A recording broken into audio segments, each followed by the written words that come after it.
और जैसा देखो प्री का पेपर आया है ना, मिलता जुलता मेंस का आएगा। ठीक है, आपने सीजीएल 2022 का मेंस भी देखा होगा, बहुत ज्यादा कुछ चेंज नहीं देखने को मिलेगा। ठीक है, थोड़ा बहुत लेवल अप हो सकता है, वरना कुछ सिमिलर सा ही आने वाला है प्री और मेंस का। तो पहले क्वेश्चन को स्टार्ट करते हैं। ठीक है, ज्यादा टाइम वेस्ट ना करते हैं, क्योंकि टाइम की वैसे ही हमारे पास कमी है और आपके पास भी है।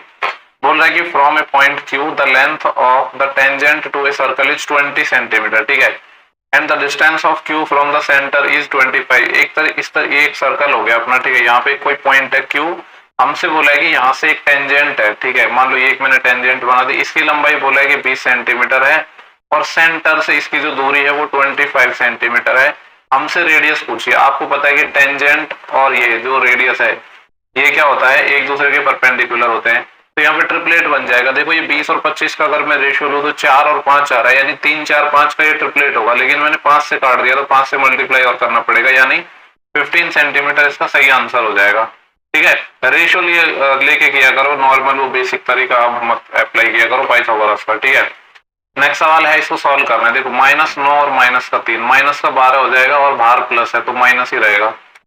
यहाँ पे -12 -5 -17 और बाहर माइनस है तो प्लस हो जाएगा। प्लस का 17 और माइनस का 12, प्लस का 5 यहाँ से बचेगा, 8 यहाँ से बच रहा है, यानी कितना हो जाएगा 13। नेक्स्ट सवाल है क्वेश्चन 3।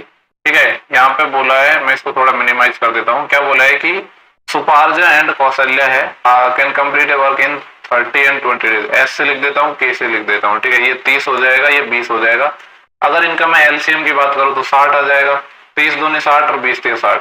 आगे बोला है कि अगर सुपार्जा काम को स्टार्ट करती है और अल्टरनेट डेज पर ये काम करते हैं तो 75% काम कितने दिन में खत्म हो जाएगा।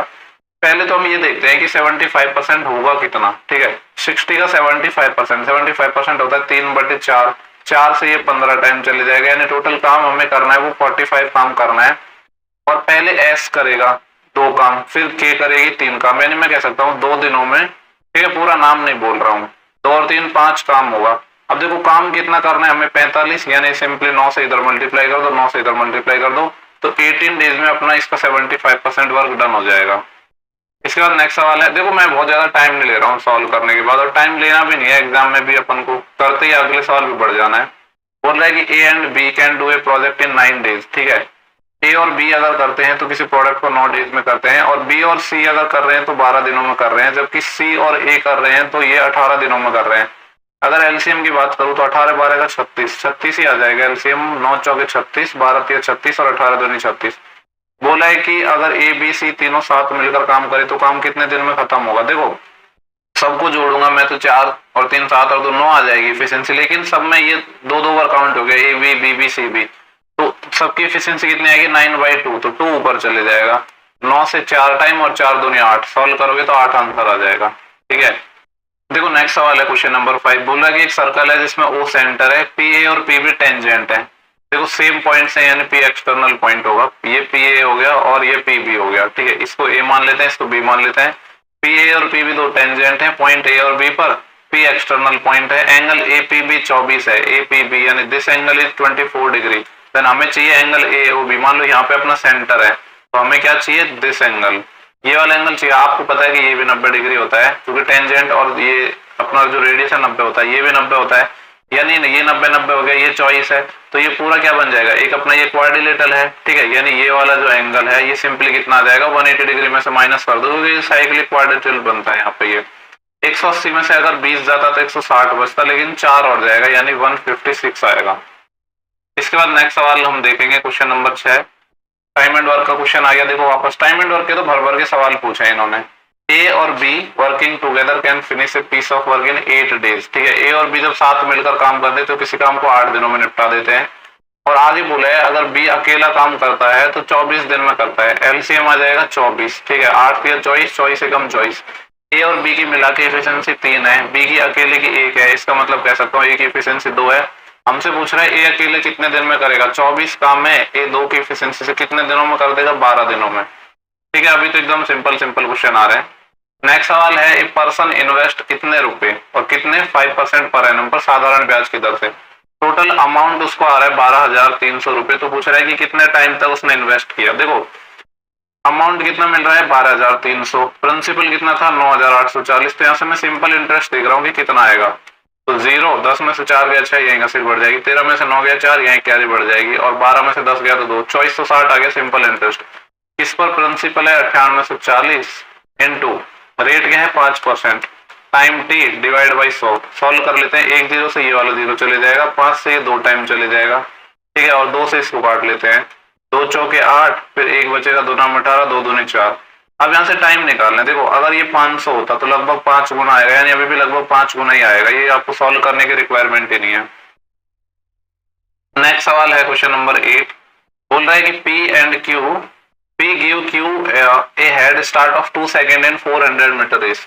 मतलब बोल रहा है कि 400 मीटर की एक रेस है जिसमें P है वो Q को एक स्टार्ट देता है 2 सेकेंड का।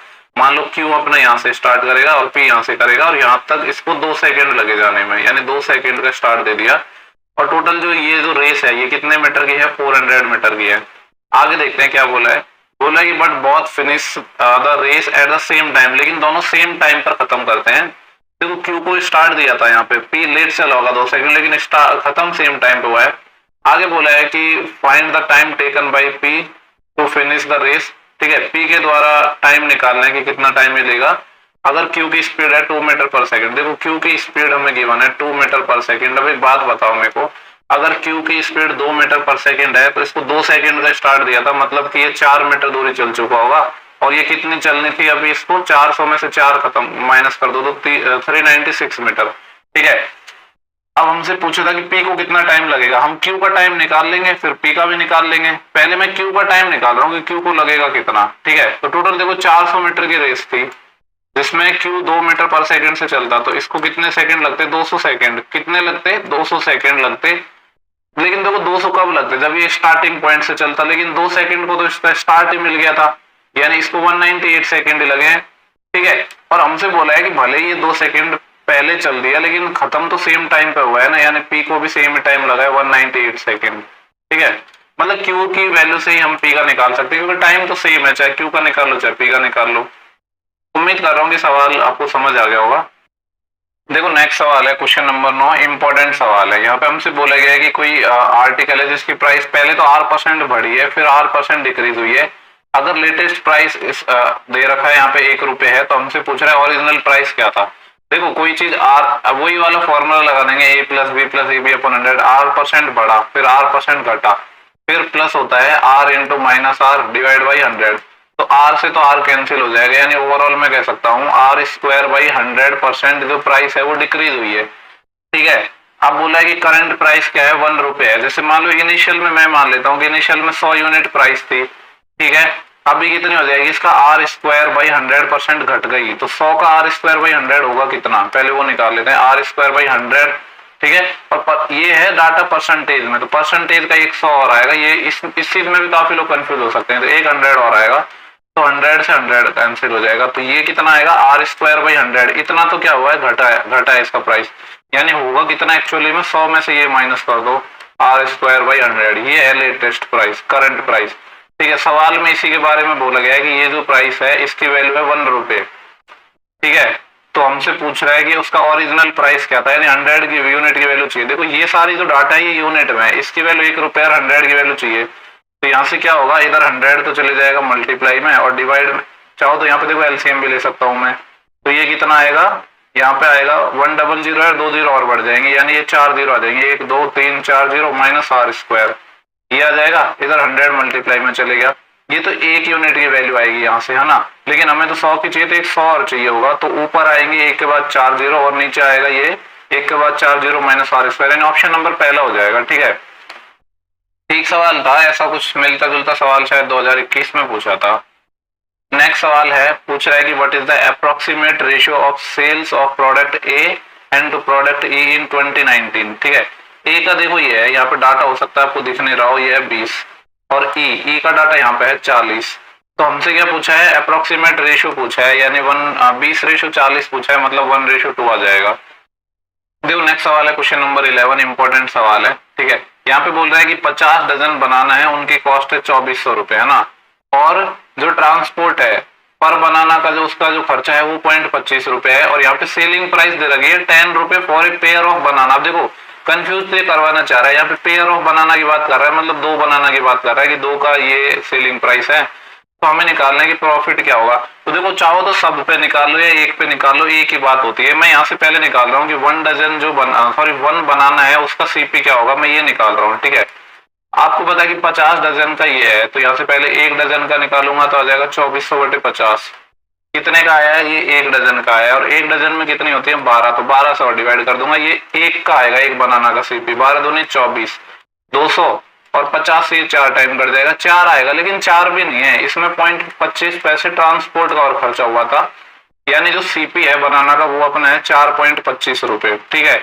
और बोल रहा है कि 2 बनाना 10 की बेची है, मतलब एक बनाना 5 रुपए की बेची होगी। अब देख लो प्रॉफिट कितना है, 4.25 के सामान को आप 5 रुपए में बेच रहे हो, तो कितने का प्रॉफिट है 0.75 का, कितने पर 4.25 पर, परसेंटेज के लिए 100 से मल्टीप्लाई, ठीक है। ये वाला पॉइंट हट जाएगा, ये वाला पॉइंट हट जाएगा, 5 से काटूंगा 15 टाइम, 5 40, 2 5 25, 5 से 17 टाइम और 5 से 20 टाइम, ये आ जाएगा 15 दूनी 30, 300/17। देख लो कितना आएगा, 20% से तो कम ही आएगा, सारे ऑप्शन है, 17 एकम 17, 13 बचा 130 हो जाएगा, 17 से 119, यानी 17 पॉइंट समथिंग आंसर आएगा। एक ही ऑप्शन मेरे को नजर आ रहा था 17 पॉइंट समथिंग, ठीक है। अच्छा सवाल था। नेक्स्ट सवाल है क्वेश्चन नंबर 12, बोल रहा है कि the 3 side of triangle 12 17 and x, ठीक है। ट्राइंगल की 3 भुजाएं 12 17 x है, पूछ रहा है कि x की वैल्यू क्या होगी। आपको पता है कोई भी जो साइड होती है ट्राइंगल की वो अन्य दो साइडों के डिफरेंस और योग के बीच होती है। ऐसा सेम सवाल करवा चुका हूं मैं इसी 2023 की सीरीज में। 17 माइनस 12 5 और 12 और 17 कितना हो जाएगा 29, यानी x है उसकी रेंज आएगी 5 से 29। सेम डिट्टो सवाल किसी पहले शिफ्ट में आ चुका है, वो भी स्टार्टिंग में ही आया था, ठीक है। नेक्स्ट सवाल DI है, पूछा क्या है वो देखते हैं, ठीक है। ऊपर वाला डाटा से कोई मतलब ही नहीं है, काम की चीजों पे हम ध्यान देंगे। बोल रहे कि K% of the production for company X, company X की दर है ये रही। और देखो प्रोडक्शन एक तो है डिमांड है पहला कलर, प्रोडक्शन है ये रेड वाला कलर, ठीक है। तो हमसे क्या बोला है कि K% of the production of company X ये जिसका प्रोडक्शन कितना है ये 800, तो इस 800 का K% की बात कर रहा है, यानी इस 800 का K% कितना आ जाएगा 8K, ठीक है। ये आ गया, ये है इक्वल है the demand for company W, ये बराबर है कंपनी W के डिमांड के, W ये जो डिमांड वाला डाटा है पहला वाला, यानी 400 के बराबर है ये। तो यहाँ से जो K है इसकी वैल्यू आ जाएगा 8 40 50, तो हमसे यही पूछा था कि K की वैल्यू क्या होगी, तो 50 आ जाएगा, ऑप्शन 4 है। देखो नेक्स्ट सवाल है 14, यहाँ पे हमसे बोला गया है कि एक चोर है जिसको पुलिसमैन के द्वारा नोटिस किया जाता है और ये इससे 200 मीटर की दूरी पर है। यहाँ पे अपना पुलिस होगी, यहाँ पे अपना चोर होगा। आगे बोल रहा है कि चोर ने भागना स्टार्ट किया और पुलिस भी इसको चेज करने लगी। बोल रहा है कि the thief and the policeman run at 10 and 11, thief भागता है 10 km/h से, पुलिस वाला भागता है 11 से। तो पूछ रहा है कि इनके बीच की दूरी बतानी है मीटर में 6 मिनट के बाद। अब मैं देखता हूँ कि 6 मिनट में ये कितनी दूरी चलेंगे, तो डिस्टेंस निकाल रहा हूँ मैं। डिस्टेंस क्या होता है, स्पीड इनटू टाइम। आपको पता है कि सेम डायरेक्शन में जा रहा है, स्पीड हो जाएगी माइनस रिलेटिव स्पीड से, और 1 km/h है पर मीटर पर सेकंड में बदलना पड़ेगा, तो 5/18 इनटू टाइम है 6 मिनट, मिनट को मैं सेकंड में बदलूंगा तो 60 से और मल्टीप्लाई कर दिया, ठीक है। अब सॉल्व कर लेते हैं, 6 3 18 और 3 से जाएगा 20, 20 25 100, यानी 6 मिनट बाद इनके बीच की जो दूरी है वो कितनी हो जाएगी 100 मीटर, ठीक है। तो यही सिंपली आंसर आ जाएगा। देखो नेक्स्ट सवाल है क्वेश्चन नंबर 15, मिलता जुलता ही सवाल है पर थोड़ा सा अलग पूछा है इन्होंने। इस बार पूछा है AQ + BQ + CQ, ठीक है, ये पूछा है। अब इसका फॉर्मूला तो -3AB के साथ ही बन पाता है, वैसे तो बनता ही नहीं है, और जो डेटा दिया गया है उसका हमें यूज भी करना है। तो इसको फिर हम किस तरीके से यूज करेंगे, ये आ जाएगा A + B + C इंटू, यहाँ पे आ जाएगा, इसके 4 फॉर्मूले होते हैं टोटल, आप लोगों को याद होने चाहिए। मैं बार बार बोलता हूँ कि मैंने एक प्लेलिस्ट बनाई है इंपॉर्टेंट कॉन्सेप्ट के नाम से, जब आप सर्च करोगे ना सबसे लास्ट में मिलेगी, प्लेलिस्ट सेक्शन में जाना, वहां पे 4 फॉर्मूले याद कर लेना। हमें वैल्यू सिर्फ इतने की चाहिए, ठीक है, तो वैल्यू रख रहा हूँ। देखो A + B + C की वैल्यू सवाल में है 7 इंटू A + B + C का होल स्क्वायर 7 का square 49 -3 into AB + BC + C, इसकी वैल्यू है 11, और ये -3ABC है, ये इधर चले जाएगा तो 3 इंटू ABC, और ABC की वैल्यू -1 है। सॉल्व कर लेते हैं, 11 3 33, 49 में से 33 जाएगा तो 16, 16 गुणा 7 112 और माइनस के 3, 112 में से जब 3 माइनस होगा तो कितना आएगा 109, ठीक है, 109 इज द करेक्ट आंसर। देखो नेक्स्ट सवाल है, क्वेश्चन नंबर अपने पास क्या है 16, बोल रहा है कि मैक्सिमम वैल्यू बतानी है इस फंक्शन की, साइन की पावर 12 थीटा और कॉस की power 20 theta for all the real value of theta. देखो मैक्सिमम वैल्यू हमें फाइंड करनी है। अब अगर मैं आपसे पूछूं कि मैक्सिमम वैल्यू आप कहाँ निकाल पाओगे, तो देखो अगर आप जीरो के अलावा कुछ सोच रहे हो कि आप 45 डिग्री पे निकाल पाओगे तो नहीं हो पाएगी, क्योंकि 1 में आएगी ना साइन की वैल्यू, तो बल्कि जब पावर 12 करोगे तो और छोटी आ जाएगी, तो ये 0 डिग्री पर ही आ पाएगी जब साइन और कॉस मैक्सिमम आ रहे हैं। ठीक है, थीटा बराबर 0 पर ये वैल्यू मैक्सिमम हो पाएगी। और अगर थीटा 0 हुआ तो साइन 0 तो 0 हो जाएगा, तो ये तो 0 आएगा, लेकिन कॉस 0 1 होता है, तो 1 की पावर 20 भी 1 ही होगा, यानी इनकी मैक्सिमम वैल्यू 1 ही आ पाएगी। ठीक है, इसके बाद नेक्स्ट सवाल है 17, बोल रहा है इसकी वैल्यू फाइंड करनी है। वैल्यू रख दो 2/3 इंटू टेन 60 होता है √3, स्क्वायर करेंगे 3 प्लस 3 इंटू कॉस 30 √3/2 होता है, स्क्वायर किया तो 3/4 माइनस 2 इंटू सेक 30 2/√3 होता है, स्क्वायर किया तो 4/3 माइनस 3/4 कॉट 60 होता है 1/√3, स्क्वायर करेंगे तो 1/3। सॉल्व कर लेते हैं। सॉल्व करेंगे तो ये 3 से 3 कैंसिल हो जाएगा, इधर 2 आएगा, इधर 9/4 आएगा, इधर आएगा 8/3 और इधर ये 3 से 3 कैंसिल हो जाएगा, 1/4 आएगा। देखो सबका एलसीएम आ जाएगा 12, तो ये आ जाएगा 12 दूनी 24 प्लस 4 से दिया तो यहाँ पे 3 टाइम 3 नाम 27 माइनस 3 से दिया 4 टाइम 4 8 32 माइनस 4 से दिया 3 टाइम तो ये 3। तो देखो 27 में से अगर मैंने 32 माइनस किया तो माइनस का 5 और माइनस 3 इधर है, यानी -8। 24 में से 8 जाएगा तो 16, 16/12, 4 चौके 16 और 4 तिया 12, तो 3 एकम 3, फिर 1/3 होता है 33, यानी 1.33 आ जाएगा इसका आंसर। इसके बाद नेक्स्ट सवाल देखेंगे हम 18, पूछ रहा है कि the square of 72 is equal to the product of 216 and a number. क्या बोल रहा है, द स्क्वायर ऑफ 72, 72 का स्क्वायर यानी 72 इंटू 72 बराबर है द प्रोडक्ट ऑफ 216, 216 और एक कोई नंबर और है, मान लोगे x से इक्वल, तो वो पूछ रहा है कि वो नंबर क्या होगा। 72 का 3 गुना ये होता है और 3 से काटेंगे तो 24, यानी x है वो कितना आ जाएगा अपना 24 आ जाएगा। ठीक है, देखो नेक्स्ट सवाल है क्वेश्चन नंबर 19। यहाँ पे हमसे बोला गया है कि P and Q can do A job in 24 days. P और Q अगर मिलकर काम करते हैं तो 24 दिनों में कर सकते हैं।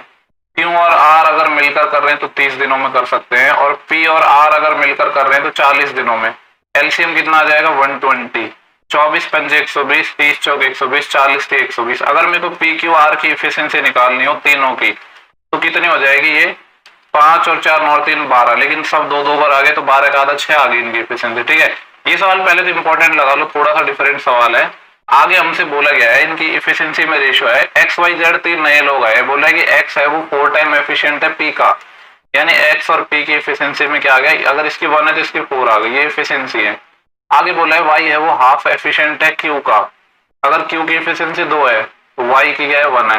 फिर आगे Z और R में रिलेशन है कि क्या बोला है कि Z है वो 2.5 गुना ज्यादा एफिशिएंट है, 2.5 गुना एफिशिएंट है R का, मान लो R की 2 है तो इसका 2.5 गुना 5, ये आ गया। अब देखो यहां से अगर मैं देखूं तो अपन को पता है P Q R की एफिशिएंसी, और यहाँ पे अगर यूनिट की बात करूं तो 1 तो ये और फिर 2 ये, 1 और 2 3 और 2 ये, 5 यूनिट आ रहा है, यानी इस 5 यूनिट की वैल्यू एग्जैक्ट अपन को पता है 6 है, तो 1 यूनिट की वैल्यू आ जाएगी 6/5। हमसे बोला गया है कि अगर XYZ साथ मिलकर काम करते हैं, टुगेदर वर्क करते हैं तो कितना टाइम लगेगा। तो देखो XYZ की कितनी है 4, 4 और 1 5, 5 और 5 10, 10 है, 1 यूनिट की वैल्यू है तो 10 की कितनी हो जाएगी 6/5 ऑफ 10, 5 से ये 2 टाइम कट जाएगा, यानी ये 12 इफिशिएंसी आ गई किसकी, XYZ की मिला के इफिशिएंसी आ गई 12। अब 120 काम करना है और 12 इनकी इफिशिएंसी है सबकी, तो कितना टाइम लग जाएगा 10 डेज। ठीक है, 10 दिन इस सवाल का सही आंसर आ जाएगा, ऑप्शन नंबर 4 है। थोड़ा सा यूनिक क्वेश्चन जरूर लगा, ऐसा सवाल पहले नहीं देखा मैंने। इसको सॉल्व करना है, सिंप्लीफिकेशन का क्वेश्चन है, ये है 325 प्लस इधर है 276 और इससे डिवाइड है, देखो यहां से लेकर यहां तक एक ही ब्रैकेट चल रहा है, तो पहले अंदर वाले ब्रैकेटों को सॉल्व करेंगे। ये 4 गुना 15 60 और इधर है 83, 83 में से जब 60 जाएगा तो कितना बचेगा 23, यानी इतने की वैल्यू 23 आ गई, और इधर है 9 गुना 9 81, यानी 81 और प्लस का 23 कितना हो जाएगा 3 और 1 4 और 8 10 104, और बाहर 150 है, 150 में से जब 104 जाएगा तो कितना बचेगा 46, तो ये आ गया अपना 46। ठीक है, ये हो गया, और ये था डिवाइड था इसमें 276 डिवाइड बाई 46। सॉल्व करते हैं 325 तो ये आ गया, अगर 50 होता तो इसका 5 गुना होता लगभग, तो 6 गुना हो सकता है शायद इसका, 46 का 6 गुना 6 6 36 3 असील 6 चौके 24 और 3 27, बिल्कुल इससे 6 टाइम कट गया, तो 325 और 6 कितना आ जाएगा 331। ठीक है, ये वाला है। अब देखो सिंप्लीफिकेशन के क्वेश्चन में तो ज्यादा समझाने के लिए कुछ होता भी नहीं है, देखो नेक्स्ट सवाल है 21, इंपॉर्टेंट सवाल लगा लो, बढ़िया सवाल लगा है मेरे को। यहाँ पे बोल रहा है कि एक रिटेलर क्या करता है, 30% का डिस्काउंट अनाउंस करता है एक एयर कंडीशनर पर जो कि 92,000 रुपए का है, और लास्ट में परसेंटेज में डाटा पूछा गया है, तो इस 92,000 की हमें कोई नीड नहीं है, ठीक है। आगे बोल रहा है कि कॉस्ट प्राइस है एयर कंडीशनर का वो 70% कम है मार्क प्राइस से। देखो मार्क प्राइस से कंपेयर कर रखा है ना, तो मार्क प्राइस को मान लेते हैं 100, कॉस्ट प्राइस 70% तक कम है, 100 का 70% यानी 70 कम है, तो कितना होगा 30 होगा। आगे बोला है ही ऑफर फर्दर डिस्काउंट, वो एक और डिस्काउंट अलाउ करता है 20% का बायर को, खरीदने वाले को। क्यों करता है, क्योंकि उसके पास मेंबरशिप कार्ड है। हमसे पूछ रहा है कि profit of the retailer with the membership, तो रिटेलर का जो प्रॉफिट है मेंबरशिप के साथ वो कितना परसेंट है विदाउट मेंबरशिप के साथ, ठीक है, ये हमें निकालना है। तो हम एसपी निकालेंगे दोनों केस में। देखो ये तो निकाल रहा हूं मैं विदाउट कार्ड के साथ। जब 100 रुपए का कोई सामान था उस पर 30% मैंने डिस्काउंट दे दिया, तो कितने में सेल करता मैं 70 में, ठीक है। अब मैं एसपी निकाल रहा हूँ किसके साथ, विद मेंबरशिप कार्ड, ठीक है, मेंबरशिप कार्ड के साथ। तो देखो फिर जब मेंबरशिप कार्ड था तो 70 का तो था, 70 के बाद एक फर्दर डिस्काउंट 20% का और था, 20% होता है 1/5 यानी 14 का और होगा डिस्काउंट। तो तब कितने का था इसका एसपी, 70 में से 14 और चले जाएगा, तो ये कितना आ जाएगा 56 का, ठीक है। अब बोल रहा है कि हमसे किसका पूछा था कि सदस्यता कार्ड योजना के साथ, ठीक है, इसके साथ, यानी जब मेंबरशिप कार्ड होता तब प्रॉफिट कितना था, 30 के सामान को आप 56 में बेच रहे हो, तो कितने का लाभ कमा रहे हो, यहाँ पे आप 26 यूनिट का लाभ कमा रहे हो, ठीक है। देखो चाहो तो परसेंटेज में निकालो या जरूरत नहीं है, क्योंकि बेस रेशियो तो सेम ही होगा। बेस रेशियो सेम का मतलब है कि 26 का लाभ हो रहा था 30 पे, परसेंटेज के लिए 100 से करता मैं, ठीक है। चलो मैं ऐसे ही बता देता हूँ जिससे आप कंफ्यूज ना हो। इसका रेशियो निकाल लेंगे, जब ये विदाउट कार्ड के साथ बेचता, तो विदाउट कार्ड के साथ ये 70 का बेच रहा था, यानी 30 के सामान को 70 में बेच रहा था, मतलब 40 का लाभ कमा रहा था। बेस रेशियो 30 पे मल्टीप्लाई बाई 100, इसीलिए मैंने बोला कि बेस रेशियो तो सेम है, बट काफी लोगों को कंफ्यूजन होता तो मैंने उसको लिख दिया, ठीक है। मतलब इनका रेशियो निकाल लो आप, 2 से जाएगा 13 टाइम, 2 से जाएगा 20 टाइम। तो हमसे पूछा है कि ये जो 13 है ना, ये 20 का कितना परसेंट है, तो किधर निकालू, यहाँ पे निकाल लेता हूँ 13/20 और मल्टीप्लाई बाई 100, ठीक है। 20 पंजे 100 और 13 पंजे 65, तो कितना आ जाएगा 65% आ जाएगा। ऑप्शन नंबर सेकंड है। काफी मस्त सवाल लगा, स्क्रीनशॉट लेना है तो ले सकते हो। नेक्स्ट सवाल पर चल रहा हूँ 22। बोल रहा है कि x माइनस 1/x की वैल्यू 2√2 है, x 1 से बड़ा है, ये चाहिए। देखो इसको मैं लिखूंगा x की पावर 3 इसका स्क्वायर माइनस 1/x की पावर 3 इसका स्क्वायर, ठीक है। तो यहाँ पे अपने एक आइडेंटिटी बन जाएगी a² माइनस b² की, तो एक तो होगा a प्लस बी जो कि आ जाएगा x³ प्लस 1/x³, ठीक है। दूसरा चाहिए x³ माइनस 1/x³। अब उसके लिए हमें x माइनस 1/x तो है, लेकिन x प्लस 1/x जरूर चाहिए होगा। और बोला है कि x की वैल्यू 1 से बड़ी है, तो वैसे तो इसकी वैल्यू प्लस माइनस आती है, पर जब 1 से बड़ी है तो नेगेटिव वैल्यू नहीं आएगी। और इसको निकालते कैसे हैं, under root x minus 1/x का होल स्क्वायर, 2 का स्क्वायर 4 दूनी 8, अगर यहाँ प्लस है तो यहाँ प्लस आता है, और ये 4 फिक्स होता है, अगर यहाँ माइनस हो तो यहाँ प्लस। 12 का अंडर रूट कितना होता है, 4 गुना 3 यानी 2 अंडर रूट 3 आ गया ये, ठीक है। अब एक तो चाहिए मेरे को x³ प्लस 1/x³, जो क्या आ जाएगा यहाँ से निकालो, ये होता है k³ माइनस 3k, यानी आ जाएगा 2√3 इसका क्यूब माइनस 3 इंटू 2√3, ठीक है। ये तो आ गई पहले ब्रैकेट की वैल्यू, इसको मल्टीप्लाई करूंगा दूसरे से, वो इस वाले से निकलेगी। सेम चीज 2√3 इसका क्यूब, लेकिन यहाँ पे प्लस हो जाएगा, प्लस 3 इंटू ये था 2√2, ठीक है। सॉल्व करते हैं अपन को।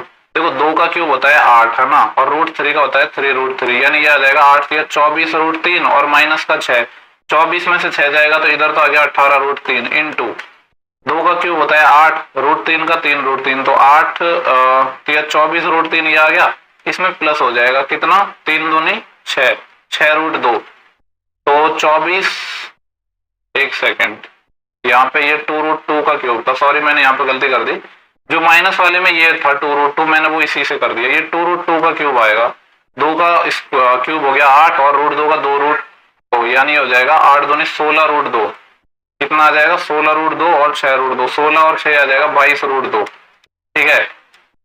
ये वाला अपना, इसको सॉल्व कर लेते हैं। √3 और √2 मिलकर 6 बन जाएंगे, और 22 अंठे होते हैं 176, 17 असेल 22 एकम 22, 22 और 17 39, 396 √6 आ जाएगा। ऑप्शन नंबर पहला हो जाएगा, ठीक है। इसके बाद अपने 2-3 सवाल और बचे हैं यहाँ पे, वो भी हम देख लेते हैं। 2y प्लस 2/y की वैल्यू 7 है, ये पूछा है। सबसे पहले 2 से डिवाइड कर लेंगे तो y प्लस 1/y आ जाएगा कितना, 7/2। हमें स्क्वायर निकालना है तो 7/2 का स्क्वायर और माइनस क्या हो जाएगा 2, ये आ जाएगा 49/4 माइनस का 2। एलसीएम लूंगा 4 तो 4 दूनी 8, 49 माइनस 8 41/4 आ जाएगा। ठीक है, इसके बाद सेकंड लास्ट सवाल है, बोल रहा है कि स्लैंट हाइट है एक कॉन की 10 सेंटीमीटर है। कॉन इस तरीके से होता है, ठीक है, जिसमें स्लैंट हाइट होती है ये, और रेडियस है 6, तो 6 8 10 का ट्रिपलेट बन गया। हमसे पूछ रहा है टोटल सरफेस एरिया। जो कॉन होता है इसका टोटल सरफेस एरिया होता है pi r into r plus l. ठीक है, ये होता है। पाई के लिए बोला है 3.14 यूज करना है, इंटू आर, आर की वैल्यू कितनी है अपने पास 6, इंटू आर प्लस एल, 10 और 6 16, 16 6 की 96, 96 को मल्टीप्लाई करना है 3.14 से। पहले मैं 3 से मल्टीप्लाई कर रहा हूँ तो आएगा 3 6 की 18, 1 असिल, 3 हम 27 और 1 28, 288 आ गया, प्लस पॉइंट 14 से और कर लेते हैं, 14 5 70, 14 6 की 84, 8 असिल, 14 9 126 और 8 134। ठीक है, और पॉइंट आएगा 1 और 1 2 के बाद पॉइंट, यानी ये आएगा 13.44। ऐड कर लेते हैं, अगर मैंने 12 जोड़ा तो 300 हो जाएगा, फिर 1.44 और आएगा, यानी 301.44, ये वाला ऑप्शन हो जाएगा 4। इस शिफ्ट का लास्ट सवाल है अपना। ठीक है, इसकी वैल्यू फाइंड करनी है। देखो पहले तो आपको मैंने पहले भी बताया था, 1 2 बार यूज हुआ है कि जो कॉस के अलावा जितने भी जो फंक्शन है ना, वो माइनस साइन को बाहर निकाल देते हैं। तो ये साइन माइनस 405 है, इसको मैं लिख सकता हूँ माइनस का साइन 405 डिग्री। अब एक बात बताओ, पहले देखेंगे कि 405 कौन से क्वाड्रेंट में आएगा, तो वही प्रोसेस है 90 गुना करने का। 90 इंटू 9 चौके 36, 360 प्लस बचेंगे 45। अब देखो कौन सा क्वाड्रेंट है, चौथा क्वाड्रेंट ये, लेकिन प्लस 45 है, मतलब पांचवा क्वाड्रेंट। पांचवा क्वाड्रेंट मतलब पहला ही क्वाड्रेंट हो गया। पहले क्वाड्रेंट में सारे फंक्शन पॉजिटिव होते हैं, इस सब की वैल्यू पॉजिटिव है, बाहर नेगेटिव है, तो आंसर नेगेटिव आएगा, पॉजिटिव तो आने से रहा। आएगा कितना वो भी देख लेते हैं। देखो ये 90 गुना 4 है, मतलब फंक्शन चेंज नहीं होगा, साइन ही रहेगा, और साइन 45, साइन 45 1/√2 होता है, तो इसको डिवाइड करेंगे तो माइनस 1/√2 आ जाएगा। ऑप्शन नंबर 4 हो जाएगा। ठीक है, पूरे 25 क्वेश्चन हो चुके हैं। शिफ्ट के नेक्स्ट वीडियो जल्दी अपलोड करूंगा मैं।